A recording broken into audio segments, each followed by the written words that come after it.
Hi, I'm Michael and welcome to Michael's Matters. And on Monday, it was confirmed that the IRS is still on track to start sending out their first batch of advanced child tax credit payments to Americans starting in a little bit more than a month.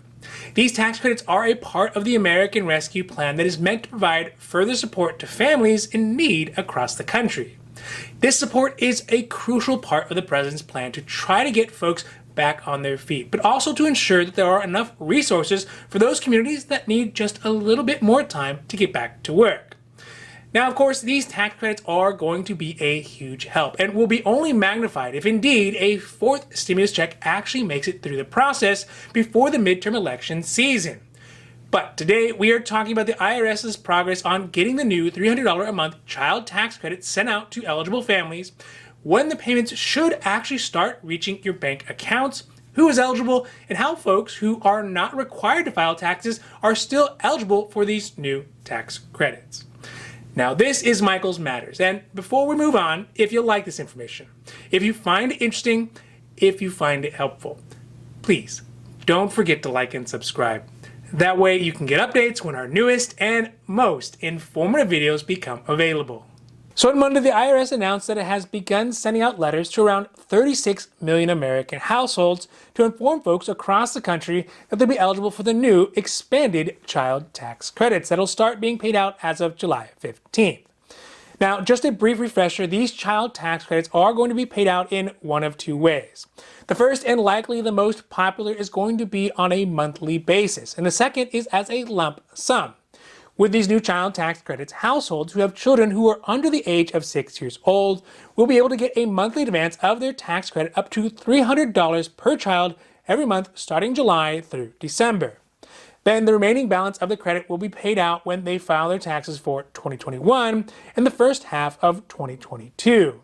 The total amount that the family can get per child under 6 years old is $3,600 for the year.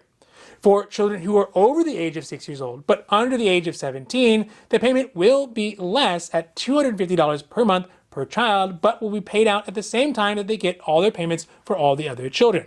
So this means if, say, for example, someone has a child who is 4 years old and has another child who is 7 years old, it'll come out to an additional $550 per month through December, and a grand total of $6,600 with the second portion included when they get that extra money from when they file their taxes. So needless to say, that is a big boost for families who are struggling right now, especially with some of the other pandemic benefits being cut short, really depending on the state that you live in. Oh, also, for families that have older children, so that's children who are 17 or older up to 24 years old and are in college full-time, there's also a one-time $500 check as well. Now, these letters are going to be sent out to families and households who were eligible for the new advanced child tax credits based off their 2020 and 2019 taxes. So if your taxes were up to date or at least were filed for 2019, you should automatically be seeing these new letters and then the benefits coming your way as of July 15th. The IRS estimates that around 80% of all these payments will be paid out via direct deposit, and the rest will be sent out either on paper checks or even as debit cards. One last thing about the payment is that if you are in a financial situation where you would like to opt out of the money benefit monthly in lieu of receiving one big lump sum, it's possible to do this, but you will have to wait until you file your taxes to receive the money. So it's not very timely, but it'll mean that you could get a big hunk of cash all at once when you file your taxes. Now let's talk about who is eligible for these benefits. So first, it's clear that in order to get the new child tax credit, you need to have at least one child who falls within the age ranges. But in addition to that, there are going to be some income eligibility requirements as well. These benefits really are meant to help low and middle income Americans who have been hit hardest over the last year by the economic uncertainties.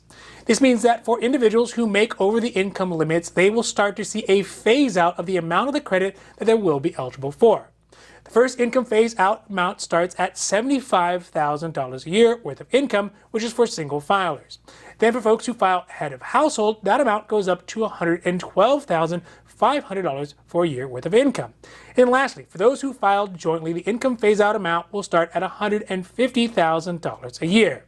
So once someone's income goes over these amounts, their tax credits will start to be reduced by $50 for each $1,000 worth of income that they are over that limit.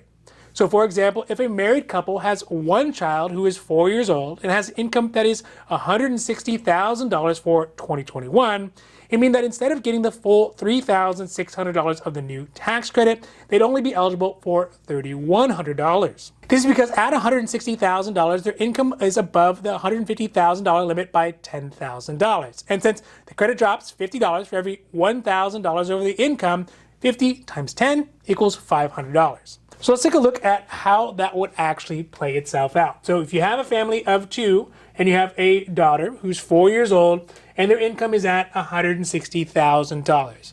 We know that $160,000 is $10,000 over the limit for people who file jointly. So that's $10,000. And we also know that you are going to get a reduction of $50 for every $1,000. So that means at $10,000, that's 10 times 50. And that is going to come out to a total of $500 less in that full amount that they're eligible for.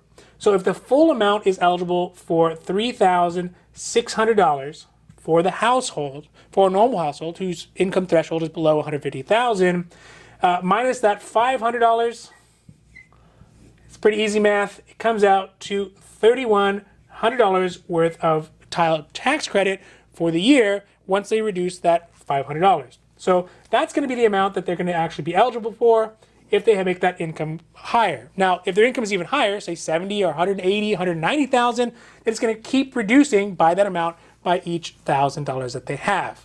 Now, these payments are set to start July 15th next month and be paid out every month on the 15th, with the exception of August, which will be paid out on the 13th because the 15th falls on a Sunday.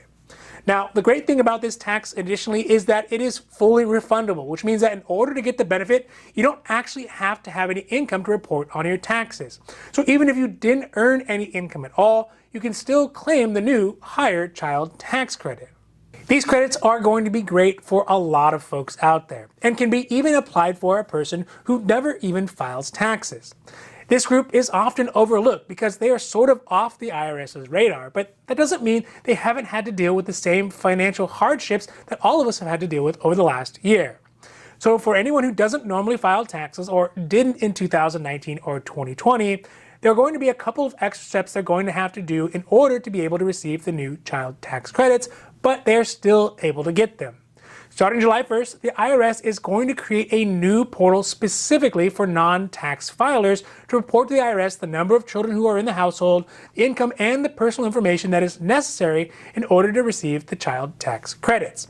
This means once the portal is up, if you are a non-tax filer, you would want to log onto the portal and make the updates as soon as possible so you can receive the first round of checks at the earliest date starting July 15th.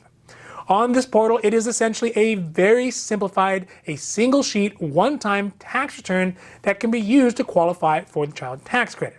It'll be short, it'll be easy as to not put any additional hurdles in the way of households who may not be accustomed to filing taxes or are even experiencing homelessness or could not even have a bank account at all. Additionally, this portal will have a sister portal that will also be created to allow folks to make updates to existing tax household information so that the IRS can send out the accurate amount of tax credit. This means there's going to be another portal that anyone can use to update if they had a baby or maybe they adopted a new child, had a child start filing taxes on their own, so no longer a dependent, divorces, marriages, income changes, addresses, bank accounts, all that kind of stuff will be able to be updated just in case it's necessary. But ultimately, if worse comes to worse, these credits will always be claimable when you file your taxes, even though you will have to wait till the end of the year to get them. Now that we're starting to turn the corner on the world opening back up, vaccination rates improving for those who want them, and businesses basically begging people to come back to work, including paying more to even get them to do so, it may seem that benefits like these are not needed, and some may criticize that it's too much or perhaps even the cause of our employment issues. But just keep in mind that not all parts of the country are going to open up at the same time, nor should they. The needs of Omaha, Nebraska are completely different from the needs of San Diego, California, or maybe Austin, Texas. So the support should be there really as long as possible and let the states decide whether it's right for them to start being weaned off of the federal benefits. Of course, these benefits, they can't go on forever. This just simply isn't how our country works, but they should be there as long as people need them. But hopefully, looking at the economic growth and the demand for work, people, maybe they won't need them for much longer. Another part of this is for those folks who will likely need to stay on these benefits. Benefits have gone up pretty dramatically over the last year or so, but sadly the increase have not really gotten to the point where those folks who are in need are still able to live with dignity. I can only hope that even once everything is back to normal, and even if Republicans do take back the Senate in the midterm elections, there will still be due consideration for those who still need the support, maybe permanently. These new higher benefits are justified now, but will continue to be a necessity for many of our friends, many of our families, our neighbors further into the future. So that's it for today, and I hope that you found this video interesting or helpful or at least useful. And if you did, please don't forget to like and subscribe. That way you can get updates when our newest and most informative videos become available. So for Michael's Matters, I'm Michael, wishing you a happy, healthy day.